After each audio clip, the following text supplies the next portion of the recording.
The wedding was just around the corner, yet my boyfriend chose to defend his so-called childhood sweetheart, that green tea woman of his, and even accused me of being narrow-minded. He said that if I didn't want to lose him, then I should postpone the wedding. I immediately called my sworn enemy. "There's no groom at the wedding today. Mr. Marcus Moo, would you like to try a whirlwind marriage?" Emily Jang had been seriously ill ever since she was young. Every time she got sick, he would stay by her side to take care of her. Otherwise, he wouldn't be at ease. Michael Song's voice came from the other end of the line, but it no longer had the power to make my heart ache. On my birthday, Emily Jang got a small scratch while filming, and he immediately abandoned me and traveled thousands of miles to take care of her. On our anniversary, Emily Jang said that an anti-fan had sent her a dead mouse, and that she was scared out of her wits, so he rushed to her home at once and stayed with her all night to comfort her. Even on the night before our wedding, Emily Jang said she had a fever, and he secretly bought a plane ticket and flew over to stay with her all night. Michael Song, I'll ask you one last time. The wedding is at 11 this morning. Can you make it back in time? He sighed, his tone sounding as if he had no choice. Lily Lee, I'm at their film set right now. Just getting to the airport takes more than 3 hours. I won't make it. Can we postpone the wedding for one day? Postpone the wedding? At this point, all our relatives and friends had already arrived or were on their way to the hotel, yet he was telling me to postpone it. On what grounds?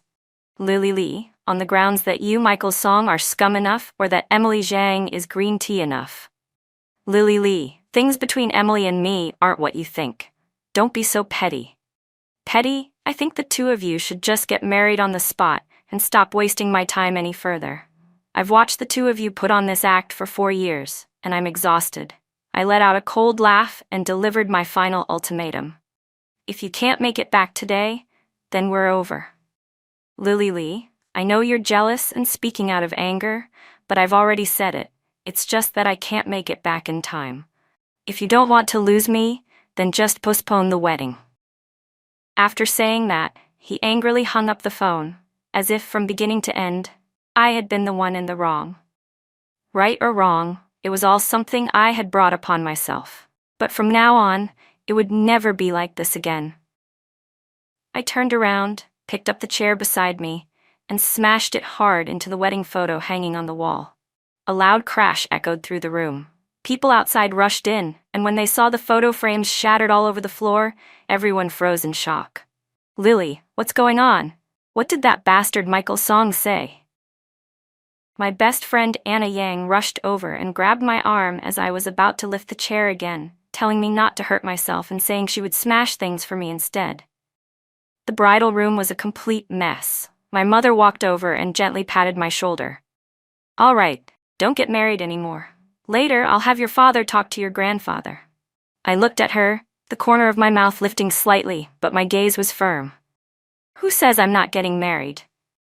Everyone stared at me in shock. I dialed my sworn enemy, Marcus Moo. The phone rang for a long time with no answer. Just as I was about to hang up, someone suddenly picked up on the other end. A man's voice came through, sounding slightly hesitant. Hello, Lily Lee? I gripped my phone tightly, my heart tense, but at this moment, Marcus Moo was the only person I could think of. Or at least the only one I could try. When he found out that I was about to get married, he had once joked, if you married me, that would be great. Then, we wouldn't be rivals anymore, but a power couple. Today I might lose love, but I could not lose my self-respect. This wedding had to go on. Taking a deep breath, I gathered all my courage and said, yes, it's me. I'm getting married today, but I'm missing a groom. Mr. Moo, would you like a whirlwind marriage? The line fell silent. 1 second, 2 seconds, 3 seconds. My heart started pounding faster, and disappointment slowly rose when I thought he wasn't going to answer. Just as that thought crossed my mind, Marcus Moo's voice suddenly came through, carrying a hint of amusement, almost mocking.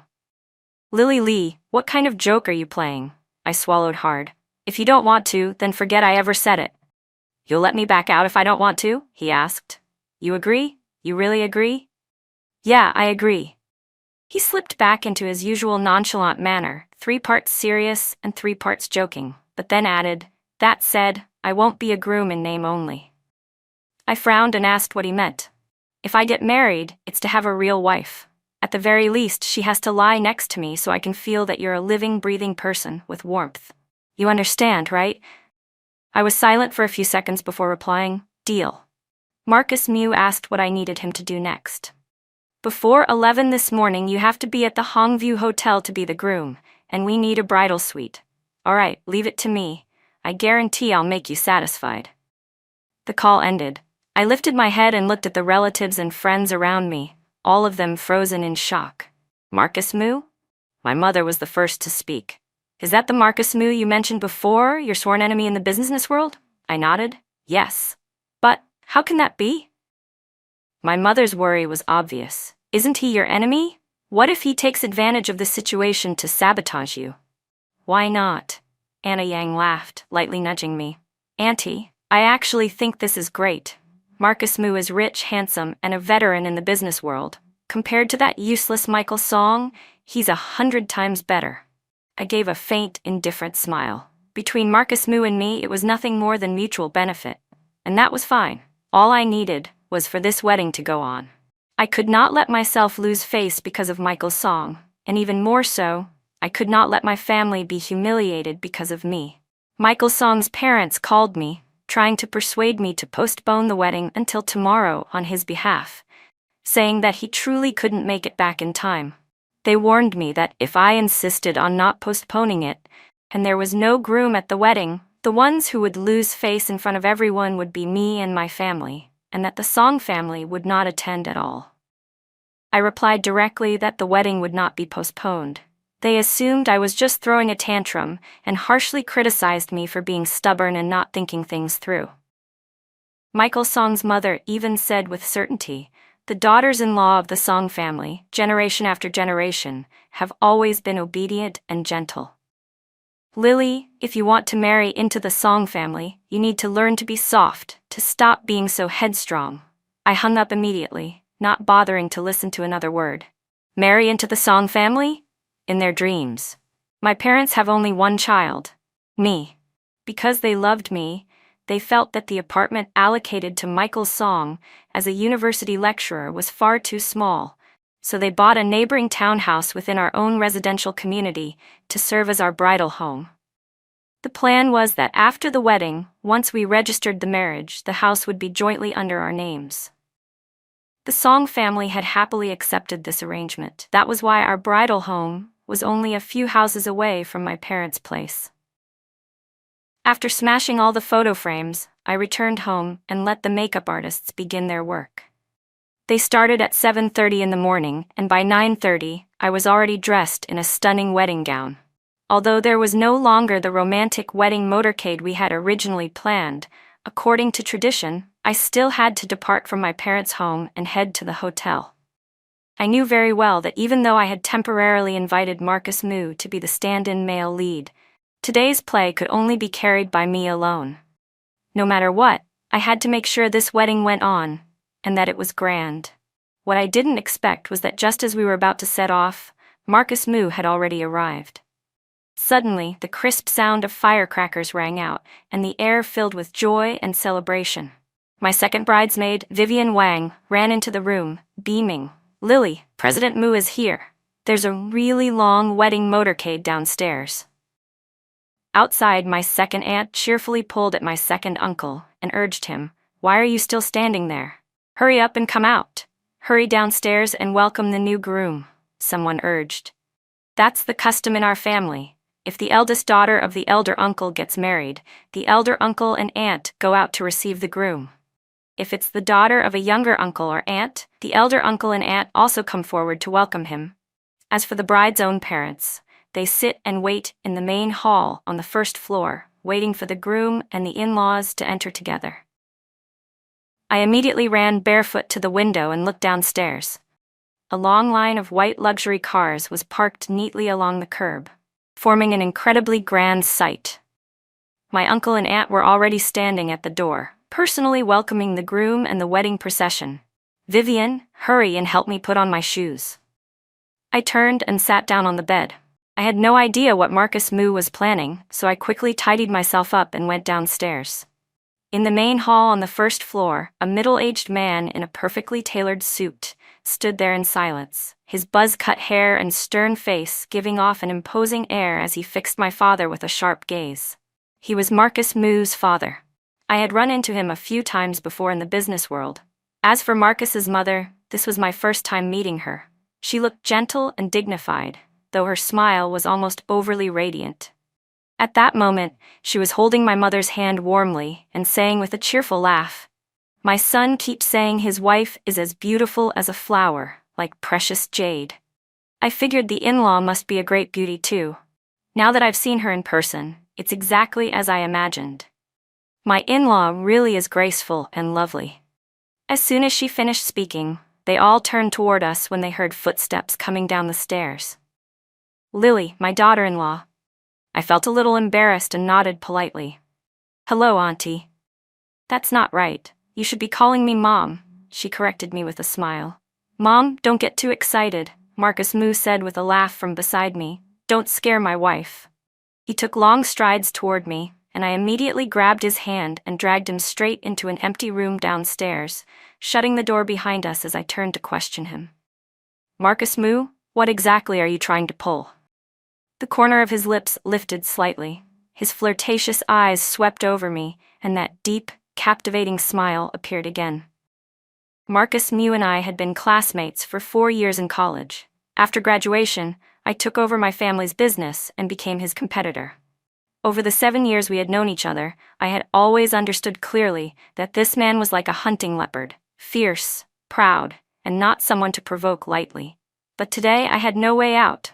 He looked at me, his tone unusually serious. "I'm just getting married. Didn't you tell me to go to the hotel?" Of course I had to come pick up the bride first, then go to the hotel. Marcus Moo smiled as he reached out to take my hand. "What, are you mad?" I shook his hand off. "Hey, Lily Lee, I already said it. Getting married isn't a problem, but I refuse to be just a tool for you. You need to save face, don't I need to as well?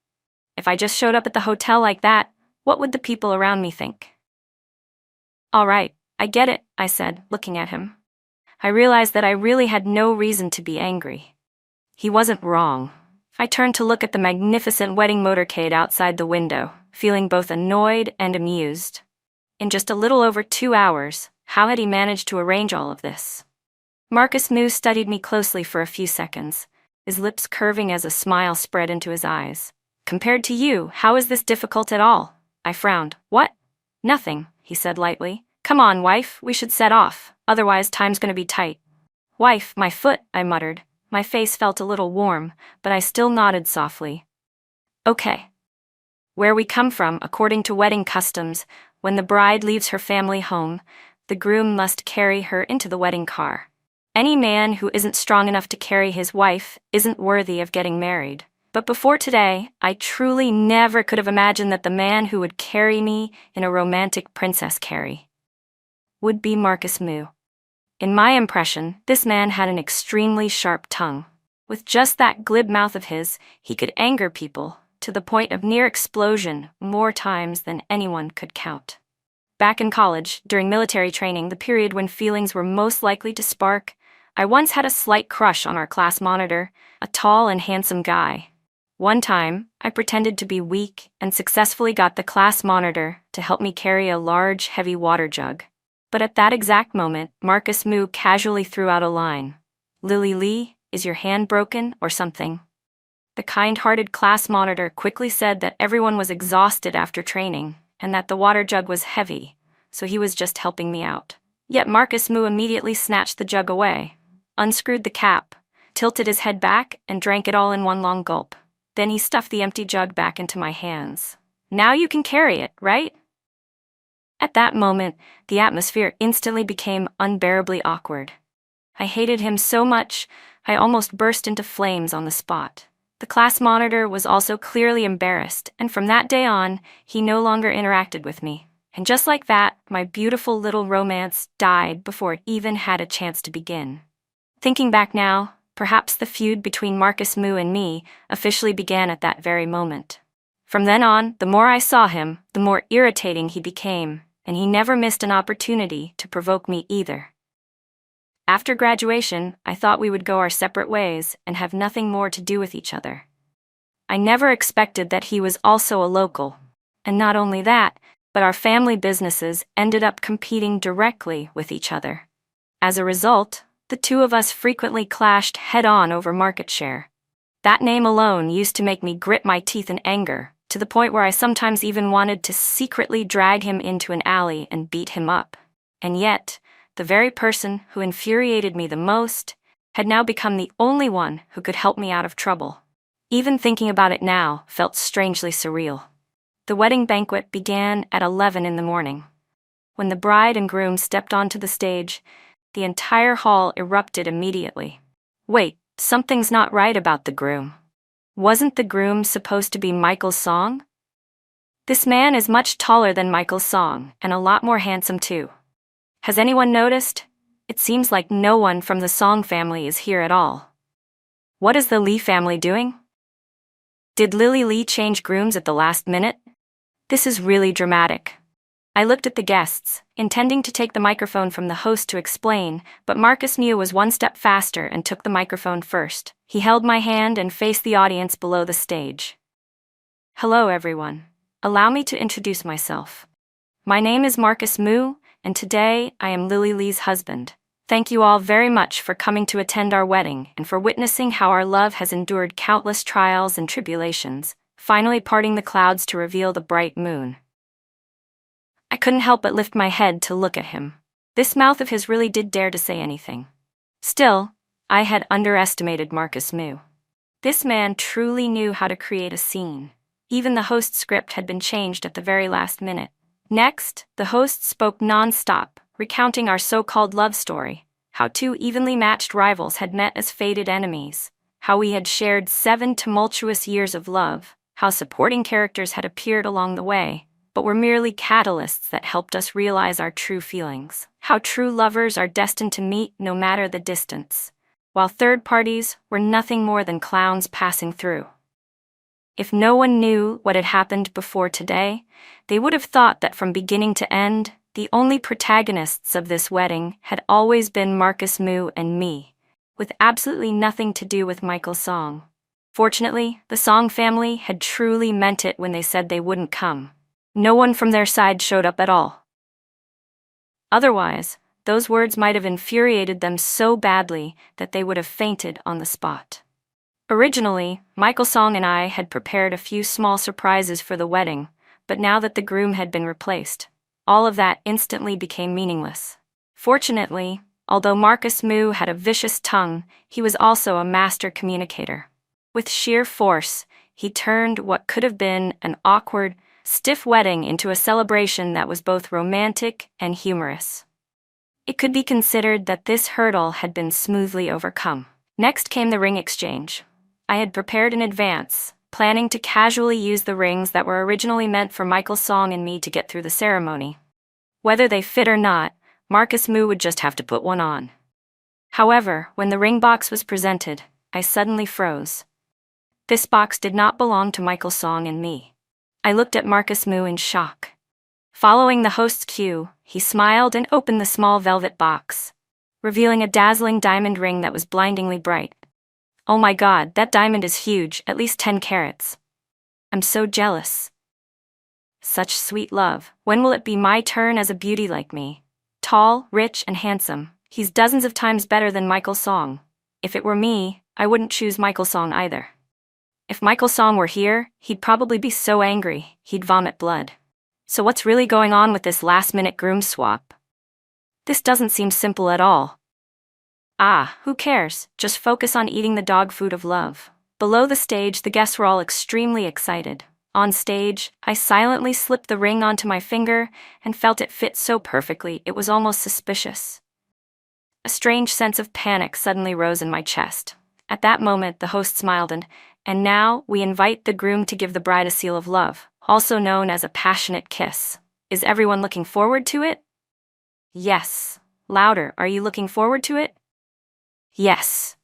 I turned to look at Marcus Mew, intending to remind him that he only needed to go through the motions. Just as I was about to tilt my face so he could kiss my cheek, he suddenly bent down decisively and pressed his lips straight onto mine. My emotions were already in complete turmoil. But the end of the wedding banquet did not mean everything was over. Aside from business partners, the remaining guests were all relatives and friends. Whether out of curiosity or simply wanting to see if we could truly pull off this emergency fix, they suggested going to see our bridal suite. A substitute groom like Marcus Moo managing to do this much was already close to perfect. Could he really have had time to prepare a bridal suite as well? Seeing the situation turning bad, I was about to politely refuse when Marcus Moo smiled and said, "Everyone is welcome to follow the wedding motorcade." I genuinely thought he had lost his mind. On the way, I was restless with anxiety. I knew I was competitive and very concerned about saving face, but I truly did not want to embarrass myself in front of everyone, let alone be mocked. "Don't worry," Marcus Moo said as he reached out and held my hand. I looked up at him, the words I wanted to say sticking in my throat.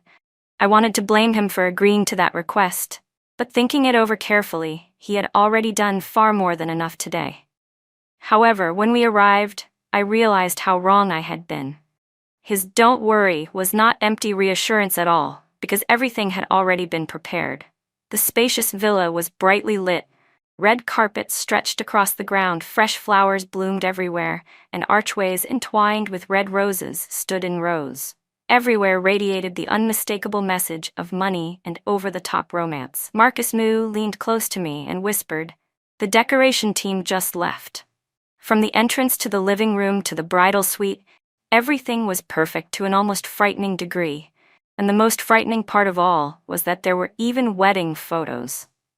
They were clearly the wedding photos I had taken earlier with Michael Song. Yet somehow, Marcus Moo had obtained them and replaced Michael Song's image with his own. I stared at him in shock. How did you do this? This really had to be called the ultimate pinnacle of emergency damage control. Marcus Moo answered calmly. As the saying goes, money makes even ghosts push the millstone. This time, I truly believed it. After being busy with the wedding all day, I was completely exhausted. After taking a shower and changing into a soft nightgown, I didn't bother being polite at all, and climbed straight onto the 3-meter-wide wedding bed, sprawling out so completely that I couldn't even be bothered to move my toes. Not long after, Marcus Moo finished showering and came out. I sat up and stared at him, my voice lowering. "The wedding photos, how did you get them? I still haven't figured that out." Marcus Moo held a towel and slowly dried his hair. His damp, slightly messy hair hung down over his brows, making the sharp, masculine lines of his face stand out even more. He looked at me with the towel in his hand, the corner of his lips curving slightly. "If I said Michael Song gave them to me, would you believe it?" "What?" I was so shocked that I sprang upright. "He gave them to you? How is that possible?" He pressed his lips together and stood by the bed, his eyes carrying a hint of a smile that I couldn't tell was real or fake. "Take a guess. If you don't want to, then forget it." He stepped closer. I immediately turned away, my lips moving slightly. My throat felt dry, but I still forced myself to speak. "I want to sleep alone tonight?" "You mean you want to sleep separately?" He stood by the bed, raising an eyebrow as he looked at me. I turned back to meet his gaze. "Is that okay?" Maybe because we had been rivals for so long, the so-called rule of knowing your enemy to win every battle had taught me something else instead. If I wanted to deal with him, I couldn't just be hard all the time. I had to know when to soften. He looked at me for a moment, clenched the towel in his hand and said, 3 days. Is that acceptable or not?" He narrowed his eyes and ground his teeth. "Let me tell you this. Don't you dare burn the bridge after crossing it. Where's your conscience, huh?" With that, he turned around and walked out. I watched his retreating figure and, for some reason, felt like laughing. It was as if he wasn't as difficult to deal with as I had imagined. But before I could feel relieved, I saw him head toward the bathroom. A moment later, he came back out, strode over to the large sofa across the room, and lay down on it. "What are you doing?" I asked. He lifted his head and looked at me. "Sleeping." I widened my eyes. "Didn't I say I wanted to sleep alone?" He sat up and pointed at me. "Aren't you sleeping alone right now?" I was so irritated by him that I actually laughed. Sitting up, I clenched my teeth. What I mean is, I want to sleep alone in this room. You go sleep in the living room. Don't even think about it, he said with a cold laugh. You, Lily Lee, are always proud and obsessed with saving face. What, does that mean I don't matter? I already agreed to be this emergency groom. It was hard enough to explain things at my place, my parents, my whole family. They barely believed me, and I even had to cooperate fully. And now you're telling me to sleep in the living room? If they find out, what am I supposed to say then? That actually sounded reasonable, but still, it was only 3 days. Just then, the phone rang. I sat up and reached for the phone on the nightstand. The call was from Michael Song. I hesitated and didn't answer right away. Michael Song? Marcus Moo took one look at my expression and immediately guessed who it was. He quickly got up from the sofa and walked toward me. I hesitated for a moment, then finally answered. As soon as the call connected, Michael Song's voice came through, just as it always had, still that familiar gentle tone, full of assumed intimacy, exactly like before, as if he had never felt the slightest guilt about staying by another woman's side and then turning around to come back to me. Lily, I'm about to board the plane. In 2 hours, come pick me up at the airport, okay? I clenched my phone, so angry that I laughed. Michael Song, have you lost your memory? Lily, I was wrong. I shouldn't have left you behind. I'm sorry. I even bought you a gift. Michael Song, I cut him off. I got married today. On the other end, Michael Song chuckled. Be good, don't be mad anymore. Neither I nor my family showed up. What wedding could you have had? That's right, you and your family didn't come. I let out a cold laugh. But the wedding was handled entirely by me and my family. Even when you couldn't make it back on the wedding day, neither you nor your family gave any thought to how things should be explained to the guests. No one stepped forward to help me deal with any of it. It was just one phone call telling me to postpone the wedding. But Michael Song, this world doesn't revolve around you being the only man in it. What do you mean by that? Michael Song's tone sank as he raised his voice to question me. Lily Lee, what exactly are you trying to say? At that moment, Marcus Moo reached out his hand. I hesitated briefly, then handed the phone to him. Marcus Moo and I might not have a future together, but there was one thing I was certain of. I would never turn back to Michael Song again. Lily Lee, say something, Michael Song urged. Say what? Marcus Moo's low voice came through, carrying a hint of amusement. He turned on speaker mode and said slowly, in the middle of the night, if you want someone to pick you up, then go find whoever you want. Don't order my wife around. You, Michael Song cried out in shock. Marcus Moo? Is that Marcus Moo? Oh, just calling my name is fine. I'm not your father, Marcus Moo replied lightly. Michael Song immediately exploded in anger. Who are you calling your wife, you bastard? You even took Lily's phone, Marcus Moo said calmly. Michael Song, my wife is, of course, Lily Lee. Don't play dumb. You know exactly what you've done. Don't bother my wife again. Otherwise, the one who won't end well will be you. Lily Lee, Marcus Moo, you two are traitors. Michael Song shouted. Marcus Moo decisively hung up the call, but very quickly, the phone rang again. It was still Michael Song. This time, I directly blocked the number. That night, I felt completely exhausted, both physically and mentally, yet my mind was unusually clear. I thought I would be awake all night, but at some point without realizing it, I fell asleep. When I woke up, soft light filtered through the curtains. I jolted upright and grabbed my phone. It was already past 9 in the morning.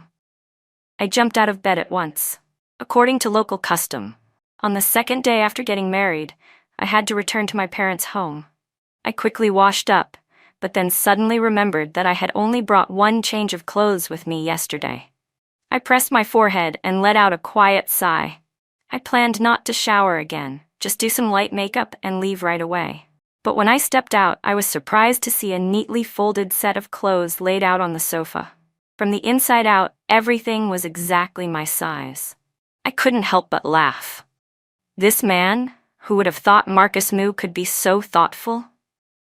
Suddenly, I realized that perhaps because we had been at odds with each other for so many years, I had subconsciously labeled him as someone unpleasant.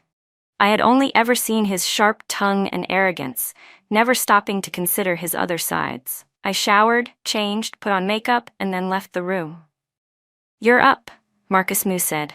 Downstairs, he was working on his laptop. When he saw me come down, he immediately stood up and walked over, taking my hand. "You're dressed so neatly. Are you heading to work?" "No," I said, looking at him. I hesitated for a moment before continuing. "Don't you know? According to custom, today we have to go back to my parents' place. And besides, Grandpa didn't say anything at the wedding yesterday, but he's definitely still suspicious and angry. When we go back this time, we'll have to explain everything properly." "Oh, that," Marcus Moo said, momentarily stunned. Still holding my hand, he pulled me toward the dining table. "Eat breakfast first." He pulled out a chair for me to sit down, then brought out a pot of millet porridge with abalone, soup dumplings, hot steamed soy milk, and 2 soft-boiled eggs. He ladled a bowl of porridge for me. I took a bite. It was unexpectedly delicious. "Your family's chef is really good," I praised. He glanced at me calmly and said, "My family doesn't have a chef." I stared at him. "Then who made this?" "I did," he replied casually. "If you like it, I'll cook for you more often in the future. I know how to make a lot of other dishes too." The man I had always thought was arrogant and aloof turned out to have such a gentle, capable side as well. I picked up the glass of soy milk and took a sip. It was freshly ground, pure soy milk. "You even made this soy milk yourself?" He looked at me and smiled faintly. "Mrs. Moo, you can trust that in the future I'll take good care of you." "Oh, I..."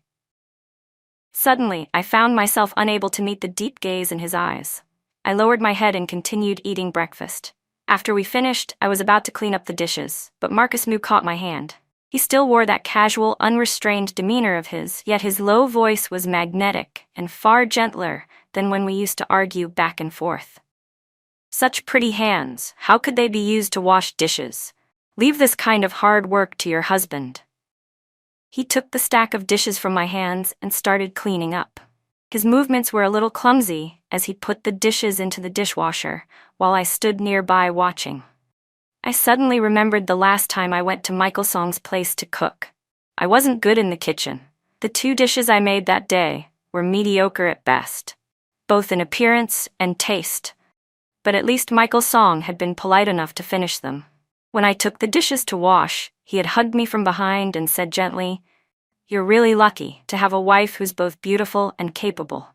And now, Marcus Moo was saying almost the same thing. "Such pretty hands, how could they be used for heavy work? Leave it to your husband." "What are you thinking about?" I didn't know when Marcus Moo had walked over. His face was just inches from mine, warm breath brushing against my cheek. "Nothing," I said, my heart suddenly racing, my face heating up as I hurriedly stepped back. But Marcus Moo reached out, wrapped an arm around my waist, and lowered his head to kiss my forehead. I immediately pushed him away and fled the dining room as if running from something. Marcus Moo and I were getting ready to go back to my parents' home when my mother called. She said the Song family had come to cause trouble. We rushed back at once. The moment I stepped inside, I heard Michael Song's mother shouting loudly, "Your daughter really has no shame. She was already involved with another man long ago." "The one with no shame is Michael Song," Marcus Moo said coldly, his voice full of authority. Everyone in the living room turned to look at us at the same time. Michael Song's mother jumped up, her face pale. "You 2 bastards, enough." My grandfather slammed his hand hard on the table, his sharp gaze sweeping across everyone in the room. "Do you think I'm already dead?" Michael Song's mother snorted coldly. "Old sir, this matter is clearly the Lee family's fault. Aren't I allowed to scold them a few times? Marriage is a major matter. No matter what, you crawl if you have to, but you must crawl to the altar and get married. But what about Michael Song? He ran off with another woman. And now you're saying our Song family is at fault." My grandfather pointed straight at the door. "You still have the face to come here and argue? Get out, all of you." Michael Song's father's expression darkened as he said angrily, "I never expected you people to not only refuse to apologize, but also, get out." My grandfather roared again. Michael Song's father stood up in fury and pulled his wife to leave. But Michael Song's mother shook him off, looked at me, looked at my parents, and said, "Fine, we can leave, but the villa you promised us must be sold and half of the money given to us." I laughed in sheer anger. "On what grounds would we give half to you?" She answered shamelessly, based on the agreement between our two families. Are you out of your mind, blinded by money? My mother snapped. The villa belongs to our family. Why should it be split with you? What is Michael's song to us? Even my usually gentle mother couldn't take it anymore. She stood up, pulled Marcus Moo to her side, and said, "Our family said that after Lily got married, the villa would be registered under the names of the two spouses. But our son-in-law doesn't have the surname Song. His name isn't Michael Song. It's—" My mother suddenly hesitated, having forgotten her son-in-law's name. Marcus Moo smiled. Marcus Moo? My mother immediately lifted her chin and followed up forcefully. That's right, my son-in-law's name is Marcus Moo, not Michael Song. Michael Song's mother pointed straight at me. You people put horns on my son, and you still dare to be so brazen? I will definitely expose this and let everyone see your shameful true colors. Truly a case of a thief crying thief. I laughed coldly.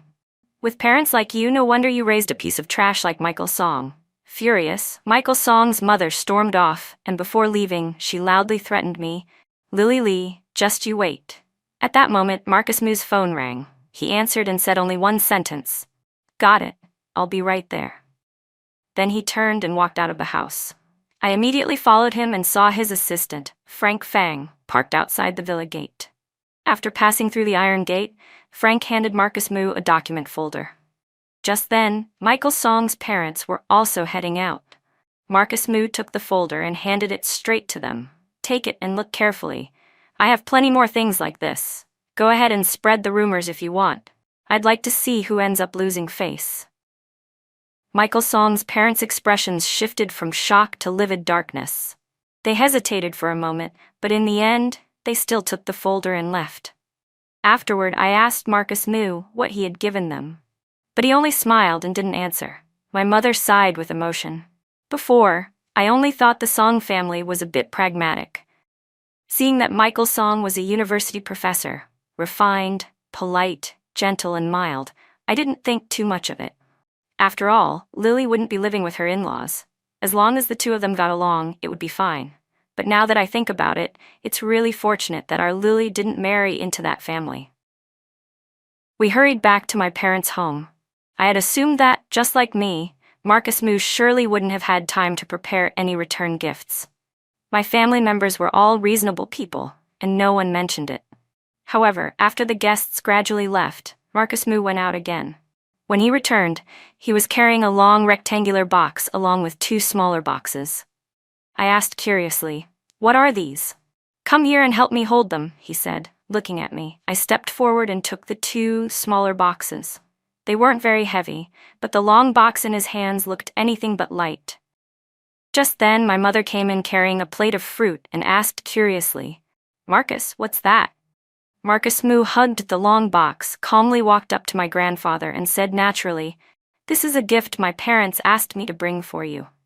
He already had a pleasing face, and with that gentle spring breeze smile, he instantly earned several more points of goodwill. My grandfather replied coolly, "We're all family. There's no need for gifts." After all, to an unfamiliar son-in-law, the old man couldn't exactly be said to feel much affection. "It's just a small token," Marcus Moo said politely. "I heard you like collecting jade. The elders in my family have had their eyes on this piece for a long time. They've looked at it so much they're tired of it, so they asked me to bring it here, hoping you'll like it." Hearing this, my grandfather showed a flicker of interest. "Jade? All right, let me take a look." Marcus Moo opened the box. Inside lay an exquisitely crafted green jade ruyi. My grandfather's eyes immediately lit up. He slowly reached out to take it, admiring the perfect grain, clear, smooth to the touch, truly a precious piece of jade. Marcus Moo smiled. "I'm very glad you like it," but my grandfather refused. "It's too valuable. Take it back. The most precious thing of the Lee family has already married into the Moo family. What does a small jade ruyi matter compared to that?" "Grandpa, if you truly accept me as your grandson-in-law, then please accept this small gift," Marcus Moo said with a gentle yet sincere smile. This guy, I had almost forgotten about his sharp tongue. But truth be told, this jade ruyi really suited my grandfather's taste. In the end, he accepted it. The two remaining small boxes were opened next. One contained top-grade big red robe tea, my father's favorite. The other held a classical jade hairpin, exquisitely crafted and perfectly suited to my mother's fondness for wearing traditional Han-style clothing. I truly couldn't figure out how Marcus Moo had managed to learn everyone's preferences in my family so precisely. It was honestly mysterious. Marcus Moo sat with my father, drinking tea and discussing the art of tea with remarkable fluency, just like a seasoned tea connoisseur. At the same time, he played chess with my grandfather for a full 2 hours. Their match tense like a meeting of evenly matched rivals, yet at the crucial moment he lost discreetly, without exposing a single flaw. Even when my mother sat watching Korean dramas, he was able to chat with her about the background and acting skills of the male actor she liked, even saying that he admired that actor as well. In just one day, Marcus Moo managed to make my father, my mother, and my grandfather all genuinely happy. Even the way they addressed him changed from distant and formal Marcus Moo to affectionate Moo and Moo. I was truly speechless. I had never met a man who could be this green tea level smooth. That evening, when we were about to leave, my grandfather specifically reminded me, "Lily, Moo is a good child. From now on, the two of you must live in harmony." "That's right," my mother chimed in. "Marriage isn't something you can joke about a second time. Don't give people something to laugh at. Tomorrow, you two should go register your marriage." As she spoke, she turned to Marcus Moo with a beaming smile. "Moo, after you get the marriage certificate tomorrow, remember to come home for dinner in the evening. I'll cook a really good meal for the two of you myself." I frowned, not knowing what to say. My parents continued sternly. "Listen to your mother. I was clearly their biological daughter. If you don't want to register the marriage, you don't have to go." Marcus Moo suddenly said to me on the way back. "I'll find a reason to temporarily smooth things over with your parents." I turned to look at him, hesitated for a moment, and then still nodded. Are you tired?" He glanced at me. I shook my head. "I'm okay." Unexpectedly, he reached out and gently rubbed my head once. "Marcus Moo." "Huh?" He had already withdrawn his hand and refocused on driving. I looked at his profile, those sharp, well-defined features, and there were several things I wanted to say, yet in the end, I still hesitated and couldn't bring myself to speak.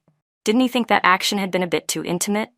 After all, we had just gotten married, but before this, hadn't we been sworn enemies? "Why aren't you saying anything?" he asked. I finally spoke up. "Why did you agree to marry me?" "Then why wouldn't I?" He chuckled softly and said slowly, "You're tall, beautiful, smart, kind, and your family background matches mine. You're the perfect choice for a wife. Besides, after marrying you, I also get rid of a strong competitor." Being praised so bluntly by a longtime rival left me completely speechless. But thinking about it carefully, it did make sense. As for business between our two families, I hoped it would have nothing to do with each other going forward, and that our assets would remain independent. "Up to you," he agreed without the slightest hesitation. I had always thought we were evenly matched. Even if our assets weren't intertwined, this marriage would still benefit Marcus Moo, so it wasn't strange that he accepted it so readily. But the next morning, when I was at work, my assistant, Chloe Zhou, rushed into my office in excitement. "President Lee just received news. We won the Haiyang project bid." "Really?" I was a little surprised. As far as I know, among the competitors this time, Moo Group's architectural division was also involved, and they had a much stronger advantage than we did. Chloe nodded and smiled. "I don't know what happened with Moo Group, but they suddenly withdrew from the bidding, so the project ended up going to us." She was a new assistant and wasn't very familiar with me, so she hadn't been invited to the wedding. That was why she didn't know that the young master of Moo Group was now my husband. "They withdrew?" I repeated softly. "That's right." I felt a complicated knot forming in my chest. I couldn't understand why Marcus Moo would give up such a lucrative project. "Did something happen, President Lee?" Chloe asked. "Aren't you happy?" I snapped back to my senses. "It's nothing. Go back to work." After work, when we got home, I asked Marcus Moo why he had let the Haiyang project go to us. He was cooking and replied casually, "You're capable of handling it, and Moo Group still has other projects." But I didn't believe that explanation. If it had been before, he would have fought me to the bitter end for it. Hearing that, he chuckled softly. "Before, you were someone else's girlfriend. Now you're my wife. Why would I compete with my own wife? I was left completely speechless. After saying that, he glanced at me. Just one more soup. Go change, wash your hands, and get ready to eat. The conversation ended abruptly, and at that moment I realized I really was hungry. Thinking back to the 2 breakfasts and 1 lunch he had cooked over the past 2 days, I found myself starting to look forward to dinner. After removing my makeup, washing up, and changing clothes, I went downstairs to see that Marcus Moo had already set the table. Want a little wine? He asked. I don't eat carbs at night, so I nodded. Stir-fried garlic leeks with smoked pork belly, sweet and sour ribs, shrimp with snow peas, and fish head tofu soup. Every dish on the table was something I liked. I didn't expect our taste to be so similar, I said as I picked up a piece of pork belly. The flavor was even better than I'd imagined. If you like it, eat more, he said, then suddenly added, you're too thin. Instinctively, I finished the rest of the sentence in my head. Not easy to have kids. Before bed, while I was in the bathroom applying a face mask, an unfamiliar number called me 5 times in a row. The last call had been 3 minutes ago. I picked up my phone and turned to look at the man standing by the window. I have a call. Why didn't you tell me? Marcus Moo turned back and pointed outside the window. I walked over with my phone. Outside the villa, a car was parked, and under the lights at the gate, a man was standing there. Michael Song? How does he know where you live? I turned to Marcus Moo in shock. He glanced at me. With so many people at the wedding, how could there not be someone who likes to meddle? Meaning Michael Song had found out from someone. My phone vibrated. I opened it. It was a message from that unknown number. Lily, I'm at the gate of Marcus Moo's place. I know you're looking at me. Come down. I have something I want to say to you. I stared at the message, my feet edging forward slightly. Marcus Moo watched me intently. You want to go out? I didn't reply. The phone vibrated again. If you don't come out, I'll stand here and wait. I'm begging you. I just want to talk to you one last time. I hesitated, then turned around.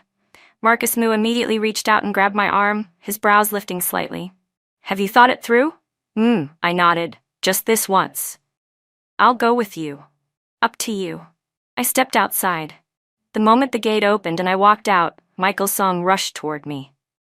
Lily, you finally agreed to see me. But then his expression suddenly changed when he saw Marcus Moo standing behind me. His face darkened. Lily, I have something to say to you. He can't be here. The corner of my lips curved upward as my gaze shifted to the woman standing by the front of the car on the other side. An outsider like Emily Zhang can be here, but my husband can't? Husband? Michael Song stared at me in disbelief. So you two really were sneaking around behind my back. Lily Lee, you really are a shameless bitch. I swung my hand and slapped him hard across the face. The slap landed solidly. As soon as I struck him, my palm burned, and my whole body went numb. Michael Song was slapped so hard that he stood there stunned, clutching his face and staring at me blankly for several seconds. This is the last time, Michael Song. Stop acting, I said coldly. When you were sleeping with Emily Zhang, you should have already known it in your heart. His eyes flew wide open. You knew? Ask her, I said, jerking my chin toward Emily Zhang, who had been silent the entire time. Those filthy photos of the two of you were sent to my email by her. Michael Song's eyes widened even further as he turned to glare at Emily Zhang. You promised you wouldn't let her find out. Emily Zhang remained silent, but a bleak smile slowly appeared at the corner of her lips. For some reason, I suddenly found myself able to forgive her, because she was both detestable and pitiful. Save what little dignity you have left. This is the end. From now on, we go our separate ways. I turned and walked back inside. But behind me, Michael Song's mocking voice rang out. Marcus Moo, so you finally managed to pry loose someone else's wall. Feeling proud? My steps halted. I turned in shock to look at Marcus Moo. What? Marcus Moo stayed silent. Michael Song burst into laughter and pointed at him. I really should have guarded against you earlier. I should have known better. With that, he turned and walked away. Emily Zhang got into the car and slowly drove off after him, pleading for him to get in. However they tangled with each other after that had nothing to do with me anymore. I looked at the man leaning against the doorframe and asked, Who's the wall here? The corner of Marcus Moo's lips lifted, his smile reaching his eyes. Who else but Mrs. Moo? Did Marcus Moo like me? It was hard to believe. And even more baffling, how did Michael Song know? After we returned to the room, I kept pressing Marcus Moo about it. He finally explained that back in his senior year, when Michael Song was a graduate student and PhD candidate in the same department, Marcus Moo had once picked up Michael Song's wallet and found a 1-inch photo of me inside. That was how he knew Michael Song liked me. The year I graduated, Michael Song and I got together. Knowing that Marcus Moo liked me, after we finished taking our wedding photos, Michael Song sent Marcus Moo a copy, along with a single line, "You can give up now." From that point on, Marcus Moo stopped paying attention to me.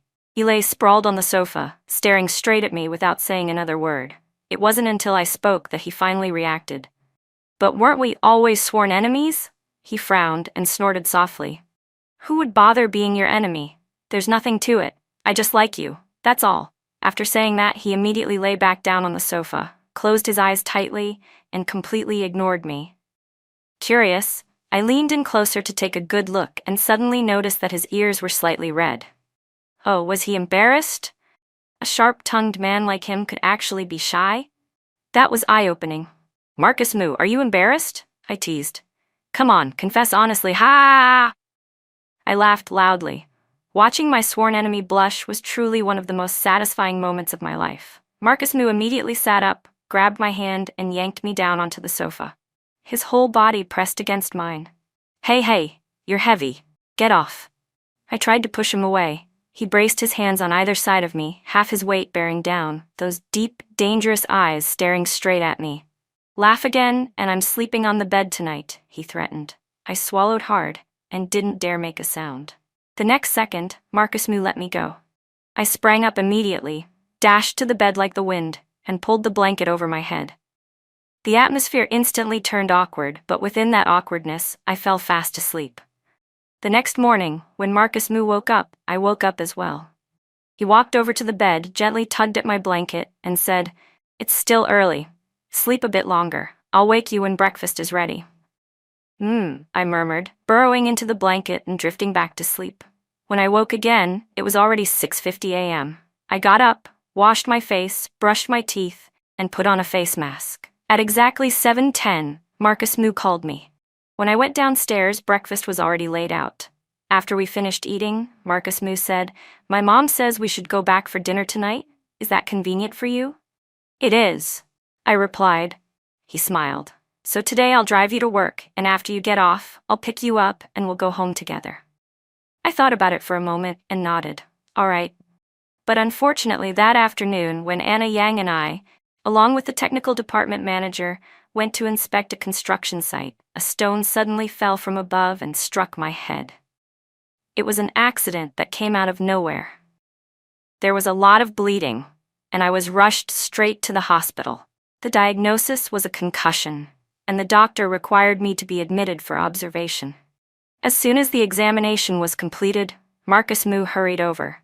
Beneath his usually calm expression was worry he could hardly conceal. It was only after he heard the doctor explain my condition that his face relaxed a little. He went to take care of the admission procedures. I turned to Anna Yang and asked, "How did he know I was here?" Anna, the only suspect, just smiled. That was when I finally uncovered a shocking truth. "You two are cousins?" I stared at her in disbelief. "How many years have you been hiding this from me?" Anna gave an awkward laugh. "Well, haven't you always treated my cousin like your sworn enemy? Every time you mentioned him, you were grinding your teeth. But I swear, I've always kept work and personal matters separate. I've never leaked any internal company information to him. That I believed. But things about me, you must have told him plenty. My preferences, the food I like, those were all from you, weren't they?" Anna beamed. "Heh, he's my cousin. If I can help him, why wouldn't I?" I pointed at her. "Very impressive. The case is finally solved." Following the doctor's advice, I needed to stay in the hospital for 3 days of observation. I was assigned to a regular double room. That evening, both my parents and Marcus Moo's parents came to visit. At first, my mother planned to stay and take care of me. But my mother-in-law immediately said, "In-law, a daughter-in-law should be cared for by her own family. Let Amu have a chance." That very day, Marcus Moo packed my clothes and daily necessities and brought everything to the hospital, thoroughly and thoughtfully. I said, "It's just a head injury. My arms and legs are fine. I don't need anyone to take care of me." But Marcus Moo insisted on staying for all 3 days of my hospitalization. From meals to daily routines, he handled everything himself. The only thing I could still do on my own was wash my clothes. I had always thought he was the arrogant, free-spirited type.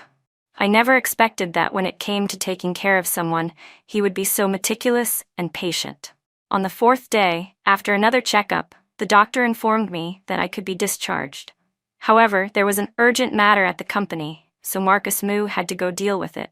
As a result, my mother-in-law came to the hospital to help me with the discharge procedures. "Lily, does your head still hurt? How about staying 2 more days?" "It's okay, Mom. The hospital isn't as comfortable as home," I said with a smile. That made sense. I was about to get up to pack my things when she immediately stopped me. "Sit still. Let me do it." "Thank you, Mom." My wound throbbed slightly. Just shaking my head made it sting sharply, so I obediently stayed seated. My mother-in-law was very gentle, even her voice soft and soothing. Unable to suppress my curiosity, I asked, "Mom, you're not originally from here, are you? Your accent sounds a little different." "That's right," she smiled at me. "Our family isn't local, didn't you know? Marcus Moo isn't from this city either?" I was a little surprised. "That's right," she said, putting the items down and sitting beside me, taking my hand. I felt a bit confused. She then smiled warmly. "There's something I've always wanted to tell you."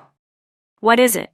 I asked. She said, Moo studied business management so he could take over the family business, but in his 2nd year of college, he suddenly asked his father to shift the focus of the family's business focus over here. It just so happened that his father had a friend who was investing in a major construction project in this city and wanted his father to come in as a partner. That's how our family gradually shifted the center of our business here. "So that's how it was," she continued. "For his father it was work. But for him, there was another reason. It wasn't until 2 years ago that I found out there was a girl he liked in this city. That was why he insisted on moving here." "A girl he liked? Was that me?" She let out a soft sigh. "Before you two got married, Anna Yang told me that the girl Moo liked was about to get married. The night before your wedding, I was so worried that I went to see him. At that time, his computer was filled with wedding photos. I thought the girl in those photos must be the one he loved. It was just a pity that she was about to belong to someone else." At that point, she smiled faintly. I never expected that the next morning he would suddenly call me and say he wanted to get married. I couldn't help laughing. "And then what happened?" "I was completely flustered," she said. "I thought he'd gone crazy. I asked him who he planned to marry, and he said, 'The woman I love.' From the excitement in his voice, which he couldn't hide at all, I knew it was real. He told us not to ask too many questions because time was tight, just follow his arrangements and prepare." She paused, her eyes turning slightly red. "My son stopped crying when he was 5 years old. But that night, when I went to see him again, I found him drinking alone and crying." She looked at me gently. "Lily, I hope you'll cherish him. He truly loves you, very, very much." Marcus Moo had cried because of me. That was a shocking revelation. I pressed my lips together and replied softly, "I will cherish him." As soon as we left the hospital, Marcus Moo arrived. My mother-in-law said, "Lily won't be able to go to work for a while anyway. Why don't you come stay at my place for a bit? You won't have to worry about meals, and I can take care of you." Live with my mother-in-law? She did seem very kind, but we still weren't that close yet. Before I could even refuse, Marcus Moo spoke first. "There's no need, Mom. I can take care of my wife myself. You should go home first. We'll head back too." After saying that, he picked up my luggage and pulled me into the car. On the way back, I kept glancing at him from time to time, trying to imagine what he looked like when he cried. Just thinking about it made me laugh quietly. Finally, Marcus Moo couldn't take it anymore. "Lily Lee, if you took the wrong medicine, say the word. We can still turn around and go back to the hospital for a stomach pump." I laughed even harder, so hard that my head started throbbing in waves. "You're really sharp-tongued, even to a patient. Do you think that's appropriate?" And you looking at your husband like he's an idiot? That's appropriate? He shot me a glare at a red light. Confess honestly. Tonight I'll make something delicious for you. And if I don't confess, then I'll still make something delicious for you, Marcus Moo said, pursing his lips. Well, doesn't that settle it? I shrugged smugly and laughed out loud. That night, before going to bed, Marcus Moo paced back and forth by the bed, clearly plotting something. According to our earlier agreement, he had given me 3 days to sleep on my own. Now, he felt it was time to return to the nest. Honestly, if I hadn't known that he liked me, I probably would have tried to delay it a bit longer. But thinking it over carefully, a man over 6 feet tall, handsome, rich, capable, who doted on his wife and had secretly loved her for so many years, how many men like that were there in the world? Maybe I should give it a try. I climbed onto the bed first and looked at him. When you sleep, you don't roll around and accidentally hit my head, do you? How could that be? He widened his eyes, then raised his hand and made a solemn oath. I sleep very properly. I absolutely don't move around. I patted the spot beside me. Then come up and sleep. Gladly, he said, immediately climbing onto the bed and lying down next to me, even carefully promising, you can sleep without worry. I won't touch your injury, he said. I closed my eyes and hummed softly. All right then. But the very next second, he suddenly leaned over and placed a light kiss at the corner of my lips. Good night, my wife. That really was too unexpected. I stayed home to recover for a few more days. During that time, aside from the moments when he had to go out for work, Marcus Moo spent most of his time with me. The injury wasn't serious. It took just over a week before the stitches were removed. The doctor had shaved a small patch of hair around the wound, and I thought it looked awful, so I wore a wig whenever I went to work. Marcus Moo said my wound hadn't fully healed yet and wouldn't let me eat random food. 3 meals a day, he cooked everything himself without complaint. When he was too busy, he had his mother bring food to the company for me instead. Because of that, the entire company ended up knowing that my husband was the young master of the Moo family. What was more, my relationship with my mother-in-law was very harmonious. In fact, the person she was closest to wasn't me, but my own mother. Lately, whenever my mom called me, the phrases I heard most often were, "Your mom and your mother-in-law are going to get their hair done together. Your mom and your mother-in-law made an appointment to get their nails done. Your mom took your mother-in-law to a Hanfu event." Or your mom and your mother-in-law went traveling together again. Out of 10 sentences, at least 3 were about my mother-in-law. As for me, I was practically about to be spoiled into a useless person by Mr. Moo. I realized that ever since being with him, I had grown increasingly lazy. Even blow-drying my hair after washing it was something he did for me. Ever since that one time between us, even my underwear had been completely taken over by him. One morning, while he was cooking, I sneaked up behind him and hugged him softly, asking in a low voice, "Marcus Moo, are you deliberately trying to spoil me into a useless person?" He snorted lightly, took my hand, lowered his head to kiss it, and then replied slowly, "As if you'd really do all these things yourself if I weren't around." Well, that was actually true. I giggled. But once I've gotten used to eating food cooked by Marcus Moo, and gotten used to being taken care of by Marcus Moo, from now on, no matter how much money I have, I won't be able to find anyone who treats me as attentively as you do. You're just trying to spoil me into being picky, so we'll see whether I can even survive without you. I pouted. Then what if someday you change your heart and abandon me? Wouldn't I be miserable? Change my heart? He laughed softly.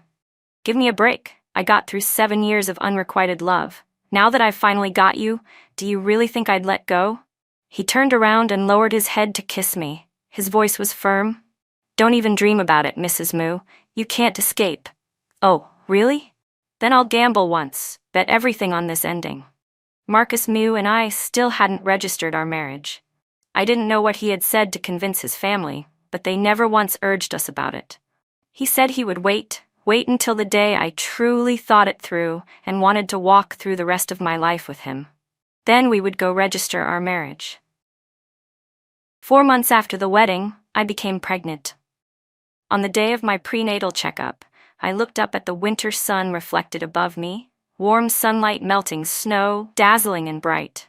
I lowered my head and looked at the man tightly holding my hand, then suddenly spoke. Marcus Moo, let's go register our marriage. I knew he always carried both our household registration documents, already prepared and kept in the car. He had always been waiting for this day. Really? He asked again, overwhelmed with joy.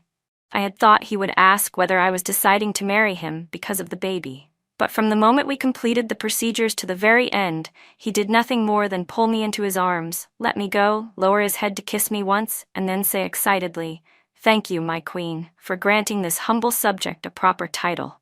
Thank you, Mrs. Moo. Mr. Moo truly loves you, and he will love you more and more with each passing day." We hadn't even made it home yet when, in the car, he had already taken a photo of our marriage certificate along with the ultrasound report and posted it to his Moments with the caption, "I, Marcus Moo, have finally made it to the official position thanks to my child." After that, he even sent it to the family group chat to show off all over again. I opened his post, gently tapped a like, then posted a photo of the marriage certificate myself with the status, "For all the years ahead, deep affection, shared devotion." That girl was very beautiful. But what truly moved me was her smile. Like the moon immersed in water, untouched by the dust of the mortal world, pure and radiant at the same time. I liked her the very first time I saw her, but it was the first time I had ever liked someone, and I didn't know how to express it. I could only do my best to find ways to appear in front of her, hoping she would notice me. Yet, clearly, I messed everything up. She thought I was deliberately picking fights, even believed I hated her and was intentionally opposing her. That wasn't the case at all. I liked her, so much that on quiet late nights, when all my roommates had gone out, lying alone on my dorm bed, just thinking about her was enough to lift my mood. I really, truly liked her. But she kept telling others, "Marcus Moo, that annoying guy." She genuinely hated me. Because of that, I never said a word about the things I did for her. I was afraid she would hate me even more. After all, if someone you dislike does something for you, you probably wouldn't feel happy about it either. I didn't know what else to do. I only knew that I still wanted to keep liking her, and that I liked her more and more each day. I was poisoned by a love branded with the name Lily Lee. In our graduation year, her thesis was lost when her computer got a virus. I helped her restore the system and recover the paper. That time, I personally went to help her, so it was impossible for her not to notice. She looked at me again and finally, a bit awkwardly, said, "Marcus Moo, thanks this time." I replied coldly, "It's nothing." But only I knew how happy I felt every time she looked at me. It was the first time I realized that my name could actually sound so pleasant when spoken from her lips. And yet, I still felt that the name Lily Lee was the most beautiful of all. So beautiful that I would never forget it, engraved deep into my bones and heart forever. Bookmark, did you stay because you believed in love, or because you feared being alone with the truth? Love and Lies Story.